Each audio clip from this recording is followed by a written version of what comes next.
కల్తీ పాల వ్యవహారంపై ప్రత్యేక విచారణాధికారి కొవ్వూరు డీఎస్పీ జి దేవకుమార్ విచారణలో కొత్త కోణాలు వెలుగు చూశాయి. పాల వ్యాపారి గణేష్ అత్యాసే మరణాలకు కారణంగా తేలింది. ప్రమాదకర లిక్విడ్ పాలలో కలిసినట్టు తెలిసినా ఆ పాలు వినియోగదారులకు పోసినట్టుగా గుర్తించారు. మామూలు రోజుల్లో కూడా యూరియా, డిటర్జెంట్ పౌడర్ వంటి గణేష్ పాలలో కలుపుతారని విచారణలో వెలుగు చూసింది. అదనపు ఆదాయం కోసం గణేష్ ఇలా చేశాడని తెలుస్తుందని అంటున్న విచారణాధికారి డీఎస్పీ జి దేవకుమార్తో మా Thurpu Godavari correspondent Sriramurthy face to face. రాజమండ్రిలో కలకలం రేపిన లాలా చెరువులోని స్వరూప్ నగర్, సోడేశ్వర నగర్లో ఏదైతే కల్తీ పాలు తాగి 5 దుర్మరణం చెందడం, ఈ కేసులో దాదాపు 17 మంది పైగా ఇంకా ఆసుపత్రిలో చికిత్స పొందుతూ ఉండడం, 10 మంది కిమ్స్ ఆసుపత్రిలో కూడా చికిత్స పొందుతున్న పరిస్థితి ఉంది. అయితే దీనికి కారకుడైన ఎవరైతే పాల వ్యాపారి ఉన్నాడో కోరుకొండల మండలం నర్సాపురానికి చెందిన పాల వ్యాపారి గణేష్ ఒక పరిస్థితి ఏంటనేది, అతను పాల వ్యాపారం ఎట్లా చేస్తున్నాడు, అసలు ఈ కేసులో పాలు ఎలా సరఫరా చేశాడు, ఎప్పుడు చేశాడు అనే దాని మీద కేసు నమోదైన తర్వాత విచారణాధికారిగా Kovvur sub divisional DSP G Devakumar గారు నియమితులయ్యారు. ఇప్పుడు విచారణ కొనసాగుతుంది. దర్యాప్తు అయితే చాలా ముమ్మరంగా జరుగుతుంది. ఇక్కడ చూసినట్లయితే మొత్తం ఆయన వరలక్ష్మి డైరీ ఫామ్ నడుపుతున్నాడు అనధికారికంగా. అక్కడ ఆ ఫ్రిడ్జ్లో జరిగిన ఏదైతే ఒక లీకేజ్ ఉందో దానివల్ల ఇది జరిగిందని చెప్తున్నారు. ఈ విషయాల మీద మన డిఎస్పీ దేవకుమార్ గారు మనతో ఉన్నారు. ఆ విచారణాధికారిగా ఏ విషయాలు వెలుగు చూస్తాయి, ఆ ప్రస్తుతం ఎట్లా విచారణ కొనసాగుతుందో అడిగి తెలుసుకుందాం. చెప్పండి సార్, ఇప్పుడు ఆయన రెగ్యులర్గా పాలులో ఏమైనా కలిపి తీసుకెళ్తాడనేది ఏమైనా తెలిసిందా? అమ్మకాలు జరిగేటప్పుడు కొన్ని పాలు 42 మంది నుంచి సేకరించిన రైతుల నుంచి ఆయన పట్టుకొచ్చి అమ్ముతాడు అంటున్నారు. అందులో ఒక యూరియా, డిటర్జెంట్ కూడా ఉందని చెప్పేసి ఒక అనుమానాలు అయితే ఎక్కువని. మీ విచారణలో ఏం తెలియదు? అనుమానం కాదండి, అది నిజమే. యాక్చువల్గా ఏంటంటే ఇతను 42 మంది రైతుల దగ్గర నుంచి పాలు కొనుక్కుంటాడు. కొని అతను కొన్న డైరీ ఫామ్లోకి తీసుకెళ్ళిన తర్వాత సుమారు 70 లీటర్స్ వరకు అతను ప్రొక్యూర్ చేయగలుగుతాడు రోజు ఈ 42 మంది దగ్గర నుంచి. ఈ తీసుకెళ్ళిన పాలను అతను డిటర్జెంట్ పౌడరు మరియు యూరియా ఈ 2 మిక్స్ చేస్తాడు. దాంతోపాటు వాటరు, ఇవి మొత్తం కలిపి సుమారు ఒక 100 లీటర్లు 110 లీటర్లు వచ్చేలాగా అతను తయారు చేసుకుంటాడు. దాన్ని రాజమండ్రిలో అతనికి ఉన్న కస్టమర్స్ 100 అబవ్ ఉన్నారు, వాళ్ళకి సప్లై చేస్తాడు. అయితే ఈ క్రమంలో ఏమైందంటే అతనికి వాళ్ళ పాలలో ఉన్న స్టోరేజ్ చేసిన ఫ్రీజర్ ఉందో ఆ ఫ్రీజర్లో ఆ ఫ్రీజర్ని మెయింటైన్ చేయడానికి దానిలో లిక్విడ్ ఉంటుంది, మోనో ఇథనాల్ గ్లైకాల్ అని ఒక లిక్విడ్ ఉంటుంది. అది సైడ్ నుంచి లీక్ అయ్యి పాల్లోకి చేరింది. ఆ విషయం ఇతను కస్టమర్స్ పాలు చేదుగా ఉన్నాయని చెప్పి క్లెయిమ్ చేశారు. అయినా సరే అతను దాన్ని గమనించి కూడా దానికి పాలు అడుగులు చిక్కగా గడ్డకట్టుకుపోయిన తెలిసి కూడా దాన్ని మళ్ళీ క్యాన్లో వేసుకొని తీసుకెళ్ళి ఈ యొక్క ఎవరైతే ఎఫెక్ట్ అయ్యారో ఈ ఫ్యామిలీస్కి కొంతమంది కుటుంబాలకి అతను సప్లై చేశాడు. ఇది ఏ క్యాన్లో అయితే ఉందో ఆ పాలు సేవించిన వాళ్ళు ఏజ్డ్ పర్సన్స్ 60 అబవ్ ఉండేవాళ్ళు, చిన్నపిల్లలు బాగా ఎఫెక్ట్ అయ్యారు. ఏదైతే అతను ఈ యొక్క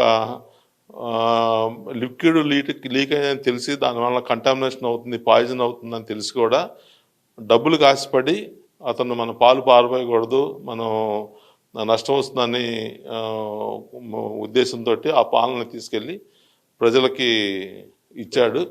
దానివల్ల ఈ యొక్క ఘాతుకం జరిగింది. దానిలో భాగంగా ఇప్పటికీ నిన్నటికి మనకు 4 చనిపోయారు, మరికొంతమంది వివిధ హాస్పిటల్లో ట్రీట్మెంట్ పొందుతున్నారు.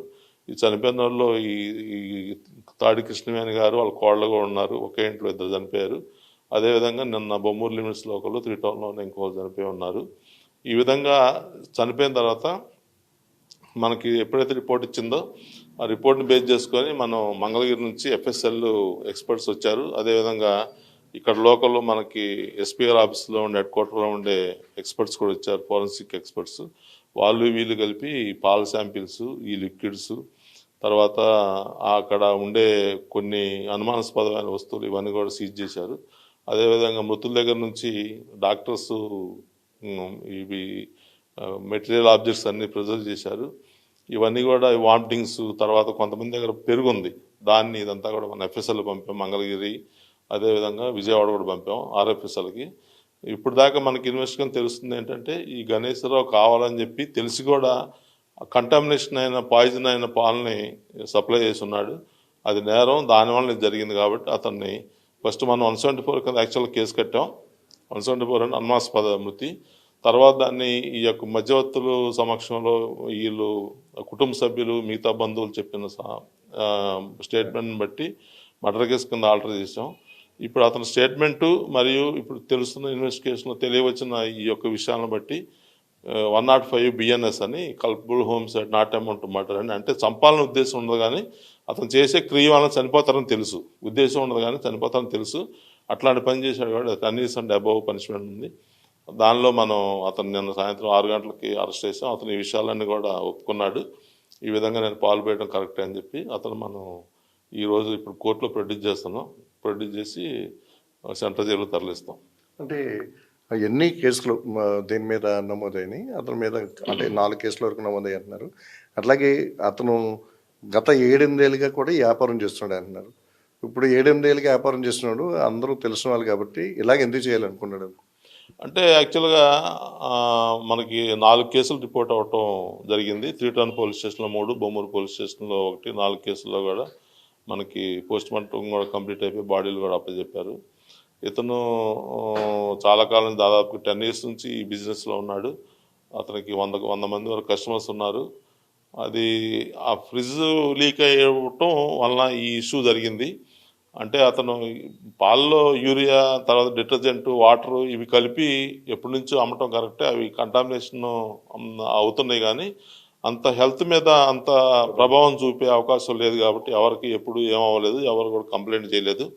ఇప్పుడు ఏంటంటే ఈ లిక్విడ్ ఎప్పుడైతే ఈ కూలింగ్ని స్టెబిలైజ్ చేయడానికి ఉపయోగపడే లిక్విడ్ పాల్లో కలిసిందో దాన్ని తెలిసి కూడా అతను ప్రజలకి విక్రయించాడు. దానివల్ల ఇది జరిగింది. అది గతంలో అతను ఎప్పటి నుంచో పోస్తున్నాడు కానీ ప్రజలకు కూడా ఎవరికి అనుమానం లేదు, పోలీసుకు కూడా ఎప్పుడు ఎవరికి నాలెడ్జ్ రాలేదు.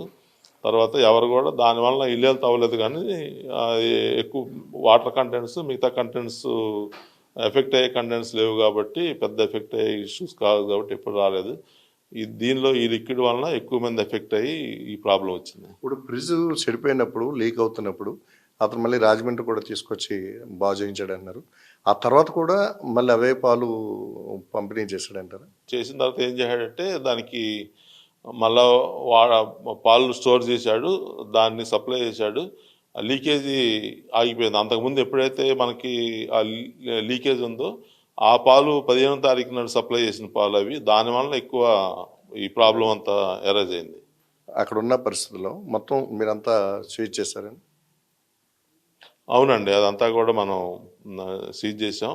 ఆ డోర్కి కూడా లాక్ చేసాం. అవంతా కూడా మనం ఎఫ్ఎస్ఎల్కి కూడా ఫ్రీజర్ అవన్నీ కూడా పంపిస్తున్నాం.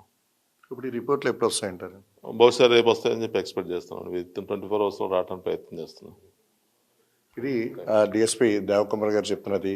ఏదైతే ఆ ఫ్రిడ్జ్లో ఆ లిక్విడ్ కలవడం వల్ల, పాలల్లో కలవడం వల్ల ఒక విష పదార్థం కింద పాలు మారినాయి. గడ్డకట్టిన పాలను కూడా ఆయన తెలిసి కూడా వినియోగదారులకి పంపిణీ చేసిన సరఫరా చేసిన పరిస్థితి ఉంది, అమ్మకం చేసిన పరిస్థితి ఉంది.